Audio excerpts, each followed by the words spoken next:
I guess there's nothing else to say about Bring Me. The smallest band that we are talking about today, but by no means does that mean they are not deserving of nearly as much praise. Reliqa have released their debut album, Secrets of the Future.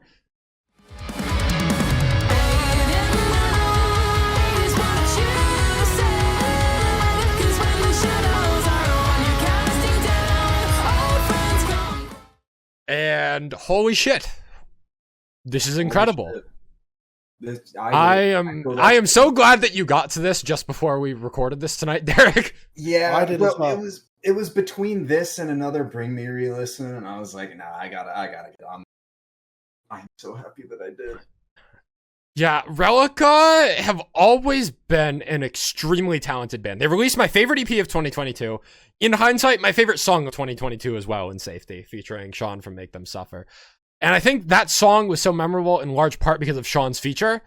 And there are no features on this album. This is just the Reliqa show of them creating an identity and figuring out who they are and delivering on all of the tendencies that they have kind of, I don't want to say cemented themselves in, because they are a very technical, progressive metal band with entirely clean vocals. And that's kind of been their legacy and identity from that EP and going even further back. And that's still a very strong identity that they hold on this album. But I do feel like there are moments where they dial back a little bit and give some breathing room, which is very necessary on a 50-minute album, I will say. I feel like it would have been very monotonous to have just constant shredding and tapping across this entire album. But there are moments to breathe on a lot of these songs. And there's just, I don't know. I feel like a lot of the times progressive bands like this almost rely on the technicalities of the instrumentation to carry the music. Whereas for this, I feel like the technicalities are like, they aren't just there to be technical, you know? Yeah. There's meaning behind a lot of it. And admittedly, I've only had a couple of days with this album. You've only had a couple hours. So one listen. I wish I could break this album down more, but because Reliqa's identity is so technical and progressive, and a lot of the lyricism, it's almost like they're speaking in tongues, kind of like all the lyrics are like they're speaking in metaphors. They aren't speaking very straightforward most of the time. There's a couple of lyrics that are kind of pretty easy to interpret, like in Dying Light, the opening track on here, where you get, I can make their eyes roll back. I can make them hurt like that. But then you got other lyrics on this album, like in The Flower, which is probably the heaviest song on this album, where you get some really deep lyrics. I get the idea, but I can't really piece together exactly what it's trying to say. In the pre-breakdown delivery of, I'm taking some time underground now to salvage the petals I burned. If poison to me is salvation to you, then I'll take it, I'll take it, I'll take it. Now watch me in bloom. So there's a lot of lyricism about flowers and petals and blooming, but what does it actually mean? This isn't a talk to a friend where it's like, these next 5 lines are questions sort of thing, where it just lays out exactly what is on their mind. There's so much to unpack here, but it's all so complicated that I'm struggling to put it together.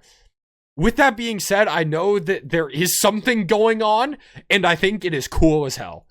I got that same vibe, and I wrote notes as I listened to it, but I think that what it is that I don't know if we are meant to get it after for a while, but the album is so good that I have no problem re-listening to it to find that meaning, and I actively want to, because I'm so compelled by everything that is happening that I find it difficult to pay attention to the lyrics, because sonically it's just so fucking good. No, on the contrary, my first listen, I was like, I have no idea what the hell is saying. I'm just enjoying the music. Yeah, I was not able to follow along with the lyrics at all. But the more time I've had with it, I have found a lot of lyrics that I have really come to resonate with. And one song in particular that I haven't exactly kept very secret. But we'll get to that later. Yeah. It's in the later half of the album. So, What'd you think of Soraya? Because I know that song, that was like the first big solo on this song. And it was also a bit more of an emotional song. Breakdown into solo is the key to my heart. There's a lot of those on this album. Yeah, I know. I fucking loved it. I need to shake. I might butcher his last name. Chris Blancato, their producer. I would like to shake his fucking hand, bro. The production on this album is unreal. I think this is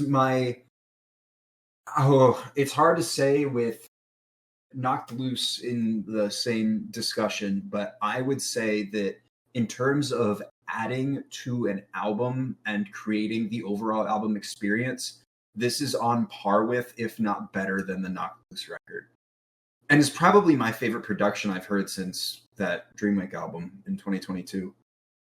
The electronics and clarity, the instruments, I said earlier, the litmus of a good rock album is how you can hear the bass. The clarity and frequency of the bass licks in this song are not in the song, in this album. I mean, if we want to talk about a song, Keep Yourself Awake. Yeah. It's right there. Oh, yeah. Yeah. That song is fucking insane, dude. There's such a great paranoid vibe from that song. It's a completely unique song structure as well. Oh yeah. They took the standard EDM song structure of pre-chorus into a drop, but instead of the drop being an electronic drop, it's just bass. And it's the instruments and vocals in that song too, on top of conveying that paranoid vibe, they have swagger to them. That is something that Monique excels across this entire album. Oh, absolutely. She has so much grit in her voice, especially when she does the faster rapping-esque vocal deliveries, that like you really feel that grit and power in her voice when she's delivering some of those lines. Something that I really get going off of that, and with you talking about the solos earlier and the technicality and the way that all the instruments flourish, you can tell that like every person in this band is passionate about what they do. Like there's so much. God, I don't want to shit on another band in an album review, but there are bands out there right now that are popular, that are doing things that feel very corporate, and it feels like they've lost a lot of the soul in their music. I can feel how passionate these individuals are through the music that they're playing, especially the guitarist. I don't know what their name is. Brandon. If it's Brandon, I gotta shake his hand too. I'm gonna cross him over. I'm gonna shake Chris's hand in one. Yeah, I read a couple of articles about this album, because this is like my most anticipated album of the month.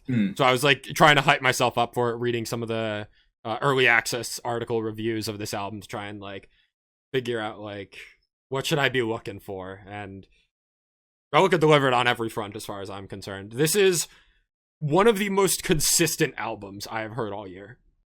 Like, I want to say, I don't know if this album peaks as high as some of my other favorite albums of the year, but it kind of does.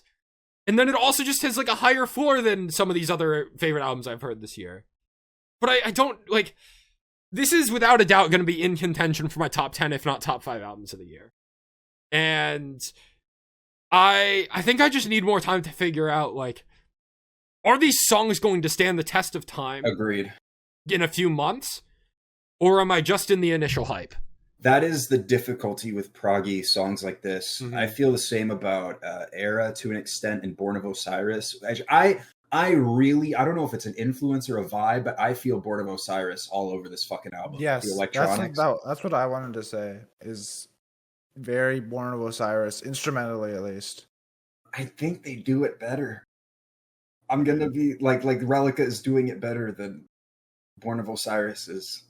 And I think Born of Osiris had like one good album. Yeah. Well, and the problem is that something else that felt very Born of Osiris to me is just a general kind of darker vibe that carries across the whole album. A very, like we said earlier, paranoid, but like sinister, mysterious. Like it's very. It almost feels like the whole album is like a dream that you can't remember, in the sense that some things are very clear, but everything else feels very like shadowy and veiled, and you have to peel back the layers to find that memory or to understand it. Like, that's how I feel about this, that the instrumentation is so clear and upfront that I was literally just like sitting back in my chair, like, what the fuck, every 2 minutes. And like, there was a point, oh God, what was it? It was the bass in Keep Yourself Awake, that first like clear bass lick, and I guess maybe the chorus section of it. I just laughed. I sat there and laughed because I was like, fuck, man, they can't keep getting away with this. I don't know if I'm just buying into the initial hype, like you said. I know it's different for me because I wasn't nearly as invested in the singles, but I am to the point where I think that this is one of the best albums I've heard all year, and I'm very intrigued to see if, like you said, it stands the test of time, but also to go back and re-listen and try and figure things out. I have, and I will use this as a segue for you, because I know there is a song that you want to talk about. Yes.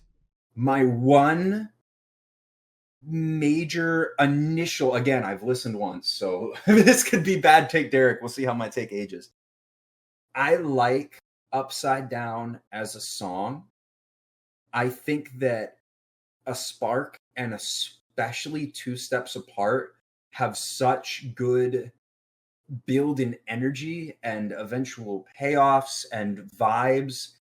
I almost like them better as closers than Upside Down, because I get you. Yeah, if A Spark was the closer of the year, absolutely. And even I think that you could go with I feel weird saying take the song off when I like it, but if you were to say swap A Spark and Two Steps Apart, I feel like A Spark is a great transition sonically from physical into Two Steps Apart. And I was really, I was confused at first when we went from physical to Two Steps Apart, because sonically it was such a big shift. Yeah.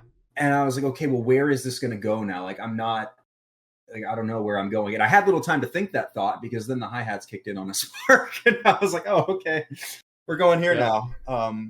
Two Steps Apart and A Spark are very much the two like emotional songs on the album. I feel like you kind of get elements of it in Soraya, but I feel like even lyrically, Two Steps Apart and A Spark are the songs that lean the most into that sort of emotional lyricism, and they're probably two of the songs I've connected with the most. Speaking of A Spark, best song on the album. Absolutely. Oh my God, the slow build that song delivers, and Monique's vocal delivery is just, oh, it's just so good. And the chills that I get when I listen to that spoken word part at the end before the final breakdown.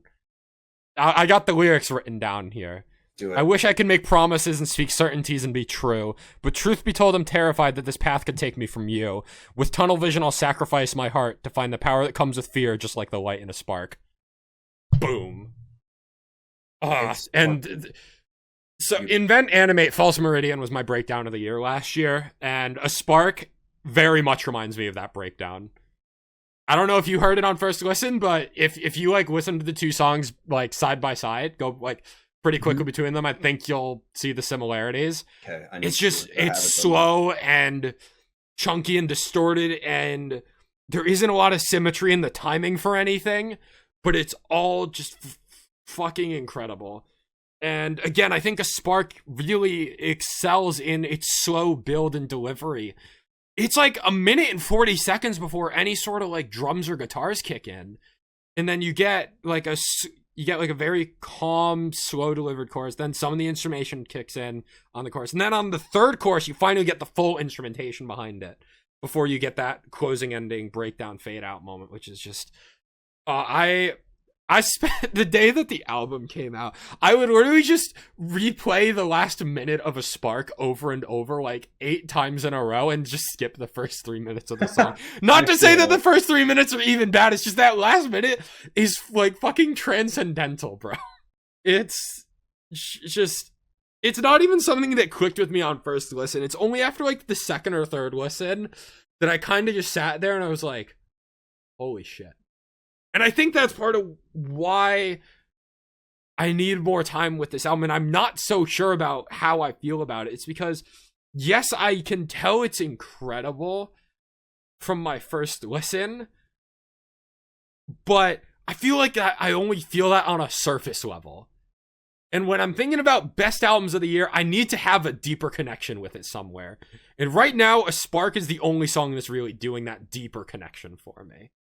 I'm hoping that I can find other songs to connect with deeper in a way of, like, I guess a decent comparison could be Future Palace's album from 2 years ago. Paradise, one of my favorite songs of all time. But that album also has other songs that I've really connected with, like Dead Inside was the other one. Locked. There's a bunch of other songs on there. Was the A World in Tears as well. Like, those are all songs that I was very much able to resonate with and not just think are good songs. I feel like I'm very close to putting the pieces together for this album to resonate with it and not just think that these are some of the best and most technical songs I've heard all year. Beautiful album. Yep. Very likely I will be having a CD of this album soon. Yeah, the vinyl are all sold out, Yeah. which makes me sad. And it's not even listed on Discogs yet, so I can't even go buy a copy. But I guess maybe that's the universe telling me I need to give this some more time. But I genuinely don't see how this could fall off for me. There's too much incredible things. I do want to say one more thing is there are these twinkly, like crystallized sounds very faintly in the background of Physical that really, like, that to me, on top of everything else, the way that adds to the ambience is like, this guy knows what he's doing in production. Like, they get the vibe they were going for. And there was something, I don't know if I have it. I don't. But I read their like artist page or whatever, and it said that they went into this like writing session with an idea in mind to make everything cohesive, and I think they really fucking nailed that. They got me invested in the story, and well, not the story, I shouldn't say, but in the story that the music creates, lyrics aside, and the vibe and soundscape they were going for. It's incredible. Secrets of the Future is no longer the future. It is the now. It is It is the present. Thank God it's the now. Jacob, did you have anything more? We kind of just sat here and yapped. No.